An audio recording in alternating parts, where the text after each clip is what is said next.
Salut tout le monde, c'est David pour la chaîne Monsieur Caméra et aujourd'hui on est dimanche après-midi, il fait un temps de malade dehors et pourtant j'ai passé tout mon après-midi ici à l'intérieur des studios Lights à Bruxelles pour la présentation du tout nouveau moyen format de chez Fuji, le GFX 100. Je suis super impatient de voir ça, le moyen format c'est quelque chose que je connais très peu et que j'ai envie de découvrir. En plus ce boîtier ici propose directement un enregistrement en 4K 10 bits, en 4.2.0 interne et du 4.2.2 externe. Donc ils ont développé un moyen format qui a des possibilités vidéo de fou et sur lesquels en plus on retrouve un capteur stabilisé en moyen format. Donc voilà, j'espère que ce que je vais découvrir aujourd'hui me plaira et à vous aussi, c'est parti.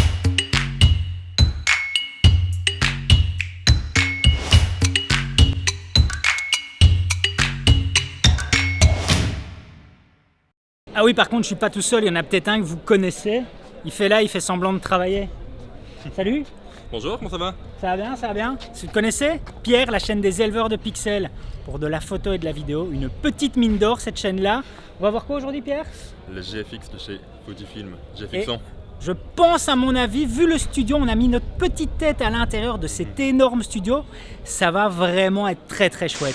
On vient d'assister à la présentation du GFX et à quelques workshops. Je vous fais défiler quelques images par-dessus, comme ça vous voyez un peu le résultat. C'était super intéressant. Le boîtier est vraiment plaisant à prendre en main. C'est vraiment génial. Au niveau poids, oui, pas trop lourd, c'est ça. En fait, le poids est là, mais il est super bien proportionné. Et du coup, on ne se rend pas vraiment compte. On a quelque chose qui est super bien balancé au niveau de la main et pouvez, voilà. Non, on a vraiment quelque chose qui est super bien équilibré en main et qui est plaisant, donc c'est vraiment chouette. Ils ont super bien bossé là-dessus. Ici, on continue la visite des studios parce qu'il faut savoir que c'est des studios qui sont aquatiques, donc on va aller voir le reste du studio qui promet à mon avis pas mal de bonnes choses. Alors, on a beau être un petit pays en Belgique, en attendant, on a un des plus gros studios aquatiques au niveau de l'Europe. Je crois même que c'est le plus gros. Allez voir sur Studio Light, c'est assez fou. Regardez ce qu'il y a derrière moi. Tout ça, c'est un studio aquatique. C'est assez dingue à voir. Ça donne juste envie de se dire, ben voilà, on va louer le bazar et on va faire quelque chose d'assez créatif. C'est dingue comme infrastructure. Alors de nouveau, là, je suis super content. J'ai la chance de le tenir en main. C'est la première fois voilà, que j'ai un moyen format en main, c'est 102 millions de pixels et surtout pour moi qui suis de la vidéo, c'est de la 4K avec une stabilisation au niveau du capteur. Première mondiale, un moyen format avec une stabilisation optique et en plus de la 4K sur un moyen format. C'est dingue.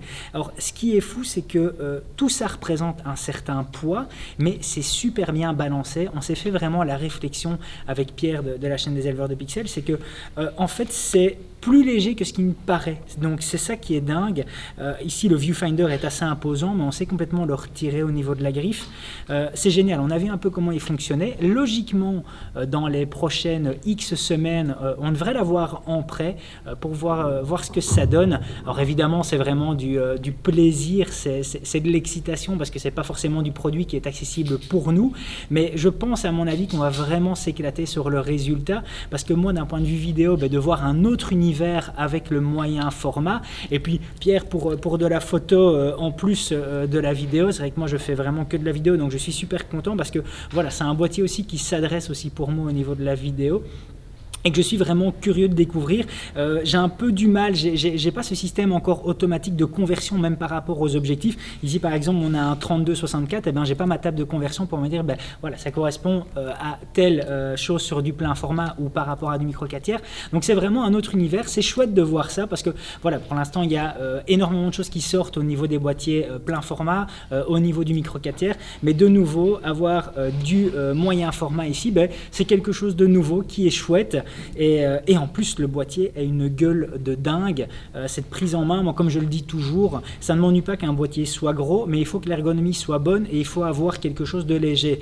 Et ici l'ergonomie est super bonne et encore une fois, même si sur papier le poids est annoncé je crois à 1,4 kg, et ben honnêtement je le ressens pas spécialement parce que j'ai quelque chose qui est très bien balancé et c'est un boîtier qui est vraiment bien conçu tout d'une pièce. Je vous mettrai dans la description, allez voir. voir, il y a la chaîne YouTube Cinéma 5D qui a fait une vidéo, un reportage en 2 parties où on voit l'évolution complète du GFX 100. Je dois encore regarder la deuxième partie, j'ai déjà fait la première partie, mais c'est un véritable régal à regarder. Donc honnêtement, désolé, c'est tout en anglais par contre ce reportage-là, mais allez voir ça, c'est assez dingue. On voit toute l'évolution depuis le départ justement dans les chaînes de production au Japon. C'est vraiment super plaisant. Voilà, je suis content,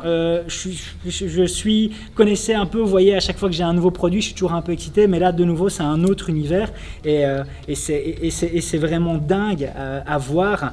Je ne sais pas si on se rend bien compte, mais voilà la taille du capteur. On a quelque chose qui est 1,7 fois plus gros que du plein format. Donc c'est fou, voilà, je suis content de pouvoir participer à un événement pareil, surtout ici au Studio Lights à Vilvoorde. J'espère que ça vous aura plu. Si c'est le cas, n'oubliez pas de mettre un petit pouce bleu, ça me fait super plaisir. Et puis surtout de vous abonner à la chaîne pour être tenu au courant des prochaines sorties. A plus!